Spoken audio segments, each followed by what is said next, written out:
Yo, what's up guys, it's Lun-Gi. So today we're going to take a look at the new Nekroz support. So Terminal World 2 is coming out next weekend, November the 23rd in the OCG, and Nekroz are getting 4 new cards in the set along with the other archetypes. So yeah, the support is really good for Nekroz. It doesn't make them meta in my opinion, but it does make them a fringe archetype and does fix some of the issues the deck has. It still has some issues, which is why I don't think the deck will be like a meta deck when it comes out, but it can still do some really broken stuff. So first off, I'm going to show you a 1-card combo you can do with the deck, and after that I'll show you like how the deck can actually abuse Dimensional Shifter. I think that's probably like the best thing about the new support. You can abuse Dimensional Shifter like nobody's business. So first off, let's take a look at the 1-card combo with the new Avance, Swordsman of the Nekroz. So you know summon him, uses effect, you special summon Emilia. Emilia searches for your Areadbhair. I don't know how you pronounce this. Areadbhair. I have no idea how to pronounce it, but Areadbhair, right? So you search for him and then you activate his effect. So what he does is he'll tribute up to 2 Nekroz monsters in your hand or field, and then you send that many Nekroz cards from your deck to your graveyard.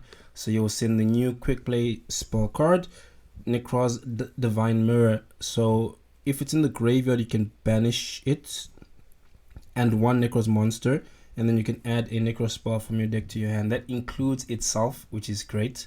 So each effect is a once per turn, so it's not like the other mirrors where you can only use one effect or the other. But anyways, so we'll use its effect, we'll banish Emilia, and then we'll tribute Avance, we'll summon Areadbhair, and then we will trigger our Avance's effects. So Avance's other effect is if it's tributed by a card effect, right? So not cost, card effect. So on resolution, then he adds any number of banished Nekroz cards with different names to your hand. So what you basically want to do is you want to banish as many Nekroz cards as possible, like on your first turn, and then you tribute this guy, and then you add everything back, giving you some really crazy amount of advantage. So this is not a very impressive like 1-card combo, but the deck doesn't actually have like access to a lot of like very good 1-card combos. Usually, with ritual decks you need like 2 cards to do anything.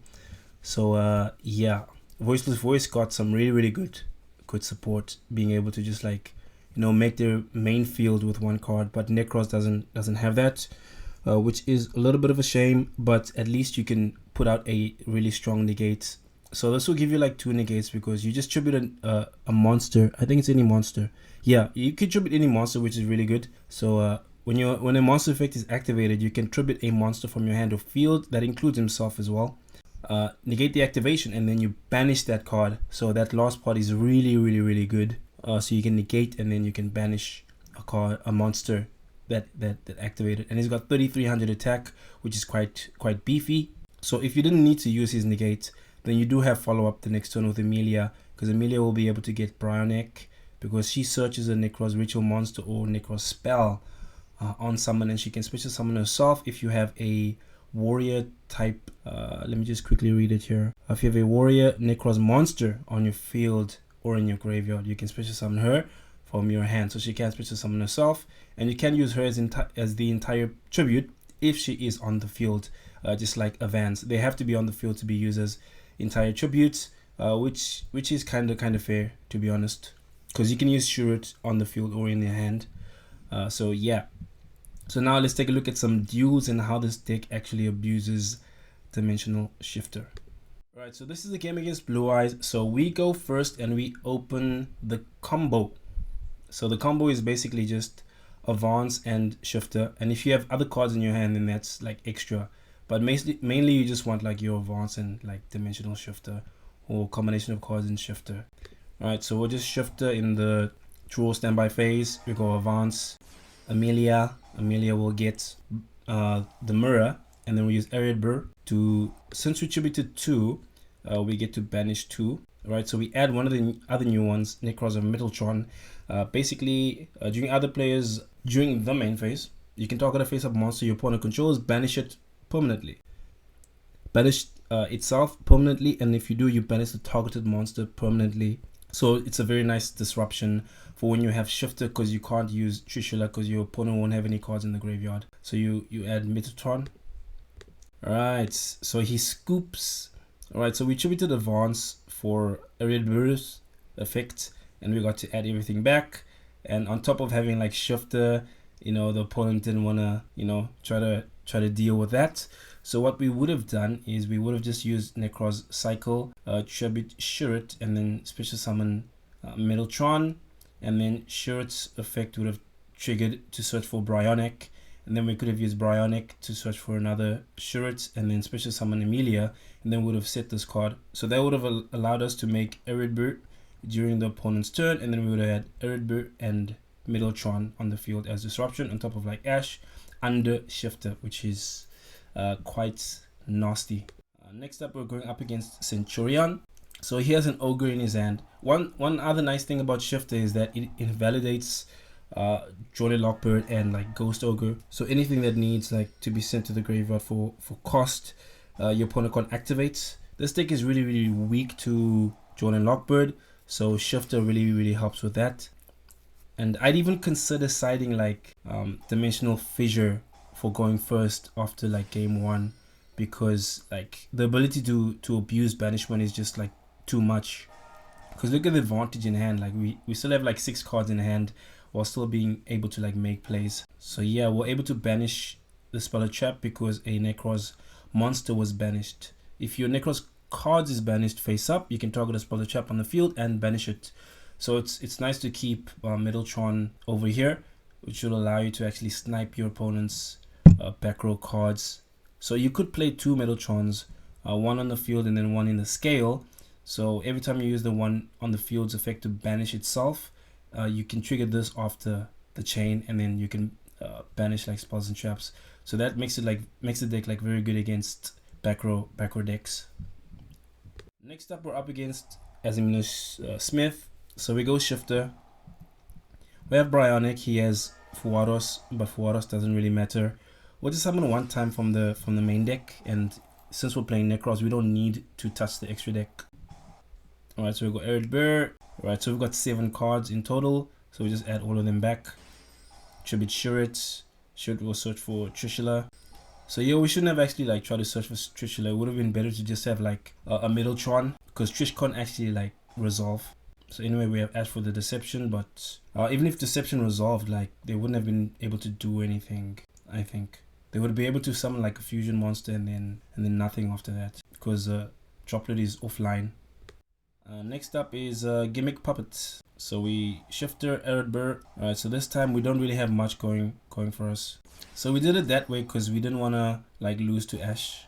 I noticed that he didn't actually have Ash in hand because he didn't negate, so that's why I went for Great Sorcerer. Right, we're still gonna be able to do the play anyways, so doing it in a different like order. Right, so add everything back, and then we make like Tornado Dragon. So here you can just make like a random rank 4. Right, so he realizes that he can't actually do anything on the Shifter, so that is GG. You might say that it's actually just like overkill summoning a negate on top of like Shifter, but you do have decks like Malice which thrive under Shifter, so you can just like negate those cards. And then we could have also like been able to summon Unicore to just shut down all like extra deck monsters, so that's also good. And then if this card is banished, then we can summon back like Avance or something, or Emilia, since it's underneath here and would get banished if we detach from Tornado Dragon. So we could just activate this, chain Tornado Dragon to like target and destroy it, and then Emilia will be banished, and then we would, I guess, like tribute this thing and then summon Unicore, and then this will trigger to summon back Emilia. Emilia would then be able to search for another card. Alright, so this is the last duel we'll be looking at. So we're facing against like 60 card shit dolls. Alright, so they go for Winder and then they pass your turn. Alright, so we do have Preparation of Rites, so we go for Brionac. Brionac goes Metaltron, Avance. So we want to banish the back row, that's why we just scaled Metaltron. Alright, go Areadbhair. Alright, so we do the play, we banish the back row. We can't kill them because of like Winder and Swiss summoned already, but they're under Shifter, so Oh yeah, Shifter's ended, but they can't really do much because they're low on resources. So he's gonna try to like play a little bit, but like he doesn't really have anything going. So yeah, here we're just gonna go off and just try to just get rid of everything, and then we're gonna start with Unicore to shut down Wonder. Alright, we're gonna search. Then we go Emilia. Yeah, and he scoops, he realizes that it's just kind of hopeless. So yeah, that is it for the duels. Okay, so this is the current working deck list. It's 42 cards. Should be cutting it down to 40, but it is kind of difficult. So a lot of these one-offs, they have a lot of utility with the deck. For example, Exa, if it's tributed by a card effect, he adds a dragon type ritual Nekroz monster to your hand. So he adds Catastor, you just got him and target a Nekroz monster in your graveyard and summon it. So for example, you could summon back a Shurit to tribute for a ritual summon, or you could summon back a Emilia and then get its effect to search again. Because follow-up is kind of difficult in this deck. You can easily get to like your ritual spell cards, but getting to a ritual monster and fodder is actually a little bit difficult. The deck is a bit hard to play in that regard. If you don't open with Shifter, then it's kind of hard to have like to manage your resources. So that's why it's good to have like Catastor to be able to get back your Emilia, on top of like having Nekroz Unicore as well to be able to add back Emilia from the graveyard, so you can try and make a comeback. So Catastor is good for special summoning Emilia, but if you special summon Avance, you can't do anything. You can't trigger his effect because he's on normal summon, so you wouldn't be special summoning Avance, but you can add Avance back to your hand with Unicore, so that's nice. Playing the Prosperity, you need to play Prosperity in this deck. So right now there's no like preparation of rights. I took it out and then replaced it with like actual like Nekroz monsters instead. Yeah, still like testing the deck out, trying to see like what's the right like decisions, because it's really hard to kind of, you know, like decide on exactly what to play in the deck. Playing 3 Areadbhair for now, because it does make your deck more consistent when you have like these other extra cards to tribute off of his effect. Makes it more consistent that way. But yeah, when the deck comes out in the OCG next week, I guess I have a more refined list in mind. So now it's still like very experimental. And then this extra deck, it's obviously a TCG extra deck because yeah, Toad is banned in the OCG, and then this is like semi-limited in the OCG. Sad face. So I might just play like 2 Shifter and 1 like Dimensional Fissure or something. Really coping hard on that shifter combo. But yeah, I will be making a deck profile for the deck next weekend, which should come out before the Monday the 25th of November. So keep a lookout for that. Anyways, thanks for watching. Please leave a like, comment, subscribe, and I will see you next time. Peace.